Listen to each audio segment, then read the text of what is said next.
Sup, Buzznet? In reference to the podcast here with a Freaky Friday. Freaky Friday. What is that from? I don't think Freaky Fridays or anything. I think it's from Superbout, and he's like, freaky, yeah. Fair. Alright, I'm Amanda. I'm Heather. Enlighten me. Today we're going to learn about Chernobyl, which I learned all kinds of stuff. Okay. My sources were worldnuclear.org, Great. Wikipedia, ghoststory.co.uk, and politico.eu. Wow. You're getting fancy.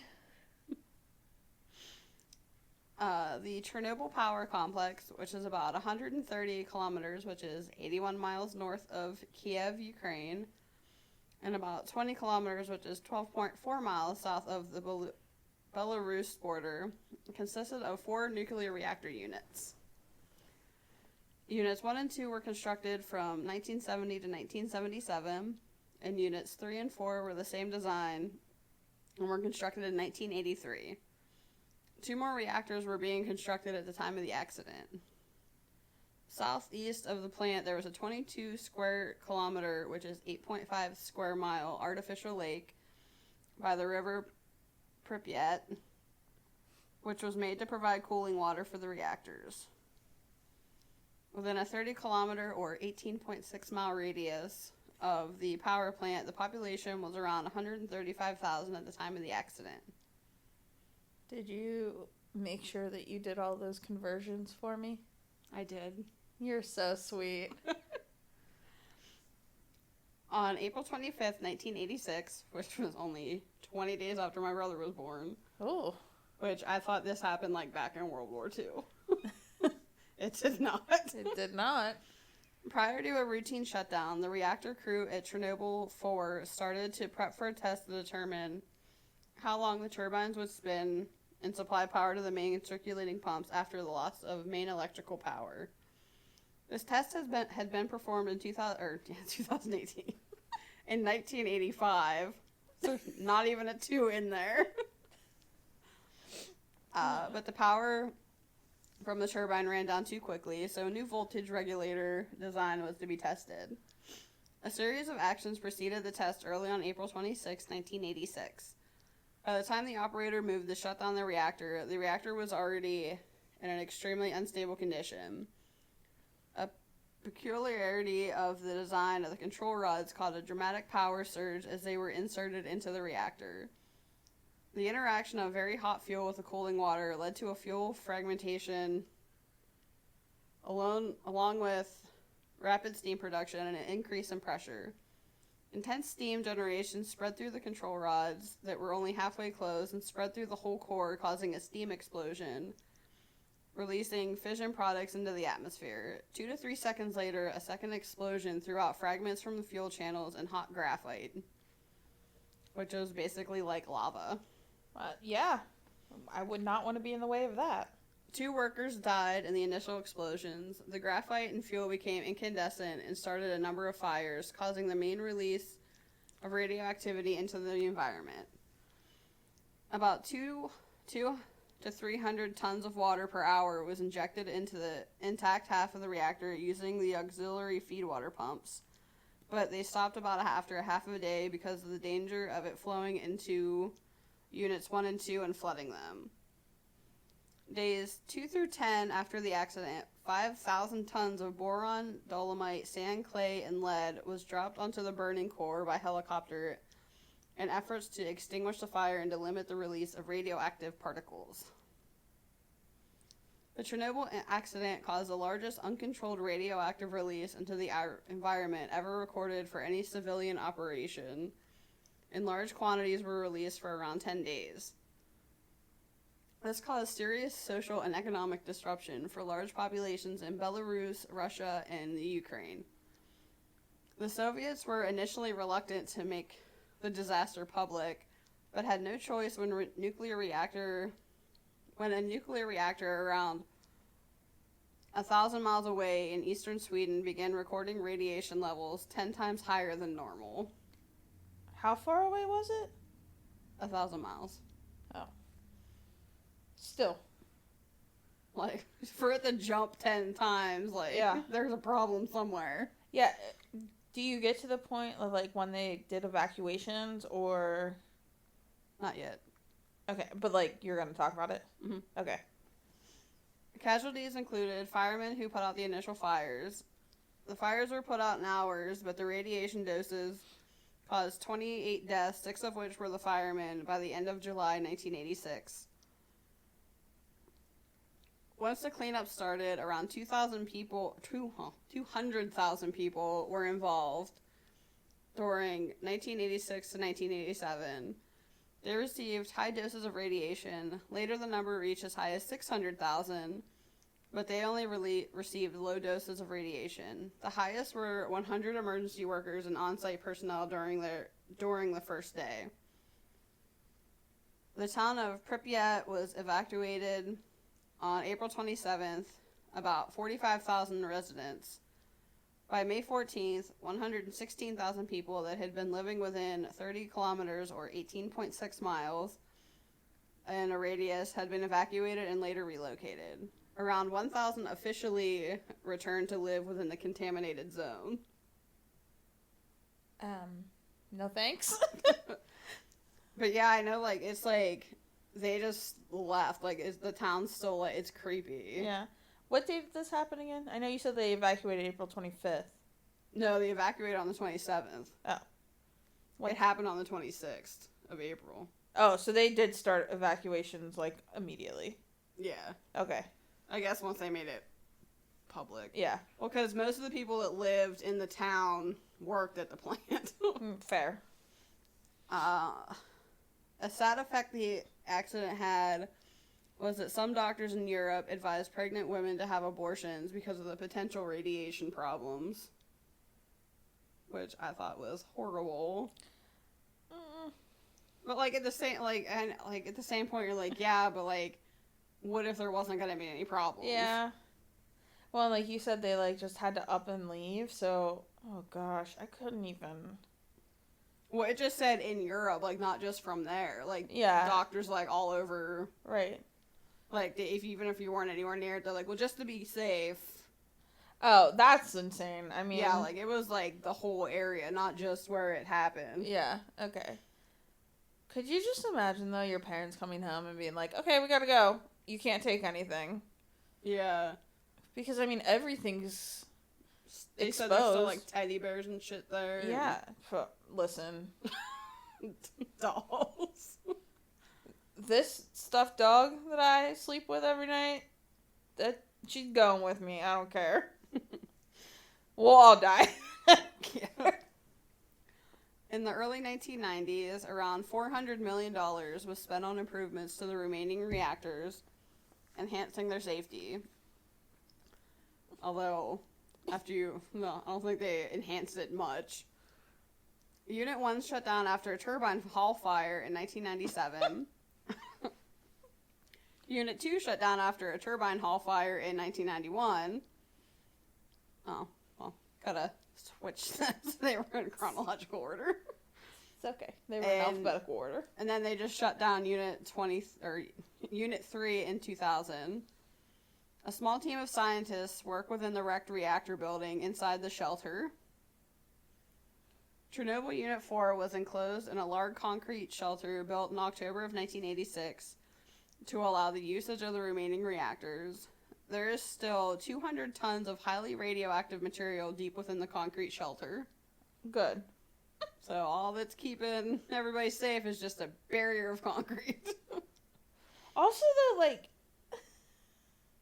why would you go back? Well, they said there's a lot of people that they're like, that's my home. Like, I have nowhere else to go. So that people just... Well, I guess that's fair. They advised them, like, hey, you're not allowed back in here. And they're like, well, screw you guys. We're going back anyway. Oh, man. In 2011, Chernobyl was officially declared a tourist attraction. To which I have #DarkTourism. Yep.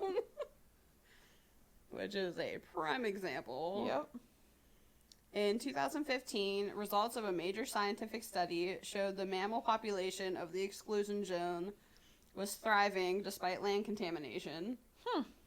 Which there are signs everywhere that it is illegal to hunt there because even though the animals are thriving, they're still heavily irradiated, so therefore you can't eat the meat anyway.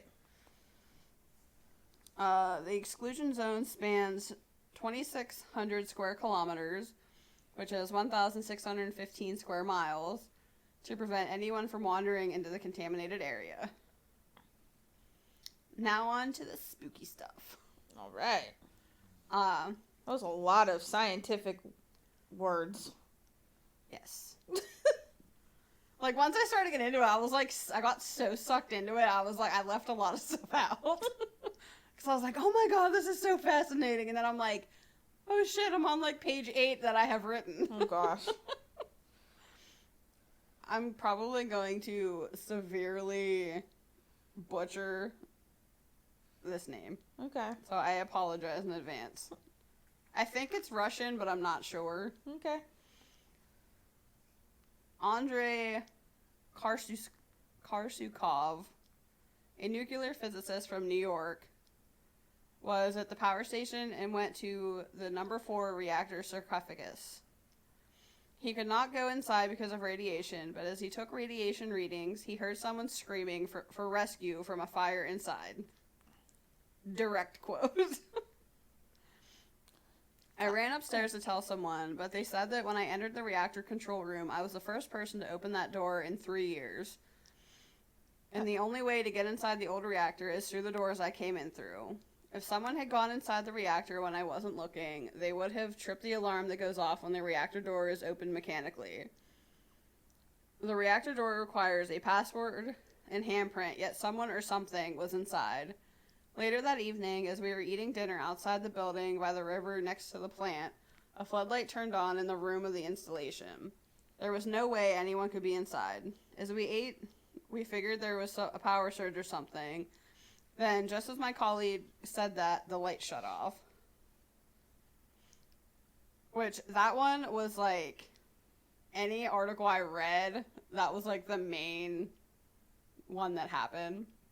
Because that like was like word for word in every single article. Ah, okay. There is a legend that says several people began to see a large winged creature with red eyes in early April before the disaster. The creature became known as the Blackbird of Chernobyl, and many have compared it to the Mothman. Okay. Survivors of the disaster reported seeing the creature flying away from the reactor. Reports stopped directly after the accident. Those that believe the bird was a paranormal entity regard it as a harbinger of terrible things to come, and those that don't believe say it was just a big black stork. Okay. So it's either like a death omen or it's just a big stork. You know, same thing, right? For real. There is also an alien conspiracy theory that revolves around Chernobyl. Of course there is. The aliens didn't cause the accident, but they saved the human race from annihilation. Okay. God bless. People supposedly saw UFOs around the same time as the explosion. A witness reported seeing an object for about 6 hours. It suggested that the object was real and that the aliens helped tone down the radiation levels, preventing an even larger blast. Though the damage was bad, it wasn't as apocalyptically bad as believers say it could have been. A common hoax is the blast mutated humans into zombies that will devour any disaster tourist or researcher that cross their path. But that's a hoax. Yes. Because I looked it up. Because they're like, oh yeah, there's a video. So I looked up, yeah. There's a video of this guy that is like frantically running through like this open field. And then there's just people coming from every angle. And then they show him like getting ripped apart. Uh-huh. But it's just like heat signature. So you can only see like white. And then, because they said it was like from helicopter. It was from a video game. And I was like, Part of me is like, well, thank God that's not real. Yeah, for real. But I also feel like, had that be true, like, there would, like, we would know by now. Yeah, true. I have 3 more. Oh, yeah. When the show Destination Truth went to Chernobyl, they picked up heat signatures resembling human figures on their thermal camera where there should have been no people. Oh, that's creepy.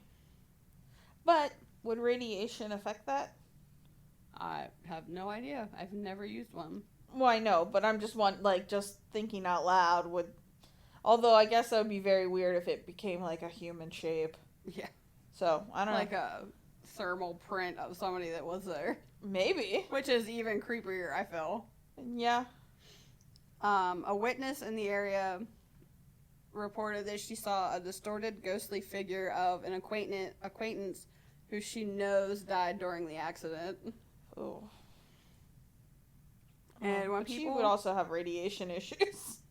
That's what, like, I wonder, like, stuff like that, if there are, like, people that live there that did get affected from the radiation, Yeah. like, would that mess with you mentally? Could. I don't know. I mean, I've never, like, x-rays is, like, the most radiation I've ever come in contact with. Yeah, God bless. And the last one is, when people are walking through the city of Pripyat, they have felt like they were being watched while walking past the hospital there. They have also seen apparitions and shadows, and some people have claimed to be touched. No! Stop that! Actually, one thing that I read was that they had an amusement park that was supposed to open the week of that weekend whenever the explosion happened. So it's just like all rusted and stuff, and it had never actually been used. I was like, was looking at pictures, I was like, it looks so creepy. Oh, abandoned amusement parks freak me out. And they're like, just like the rules they have to go there, and I was like, no. Because the one, like they said, if you have like a tripod and stuff, like they have to have stuff around the bottoms. Mm-hmm. But like even then they say that like whatever you put around the bottom of like the poles like could still get eaten away from the radiation. And I was like, wouldn't be sticking shit. I was like, what about your shoes though? Like, would they eat your shoes? Might. Because you could not say fuck shoes in that situation. No, you cannot. Shoes. Oh, I don't. It's like one of those things where like I would love to go there. But like at the same time you're like, I don't want, because they said like the radiation levels for like, they said like lifetimes is still going to be too high to like safely inhabit again. Yeah. Well, heck, like look at the Fukushima one. They said like how many years did they say? I don't know. It was like, I think they said like after we're all like long dead and gone, you still can't go there. Well, yeah, and they said it would only go up to like it'll be safe, and then they're like, this is like 10 times higher than you said it was gonna be. And then when they went to the Russian place, it was like at 19. Yeah. Like safe is like 0.2 or 0.02 or something. And they're like, what? No, this isn't, what are we doing here? But it's you know what's so crazy? Because you said like the mammals are thriving there.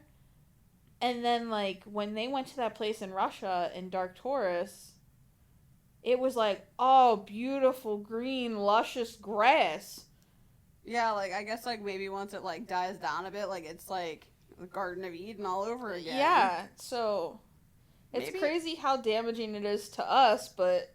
That's, like, one of those things, like, you're not supposed to be here. Yeah, because it, like, the place they went in Russia was where they tested nukes.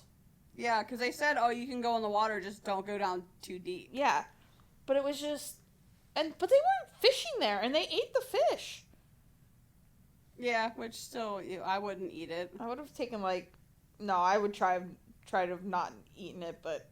Anyway, they tested nukes, so they're, like, craters and stuff, but... But it was, like, beautiful green grass. Yeah, I just don't understand. Yeah, I don't know. Crazy. Well, good stuff. I didn't know that it was haunted. I didn't either. Which was funny because you told me to watch that show, and like literally while I was researching Chernobyl, and then it like popped up, and I was like, huh. Yeah. So.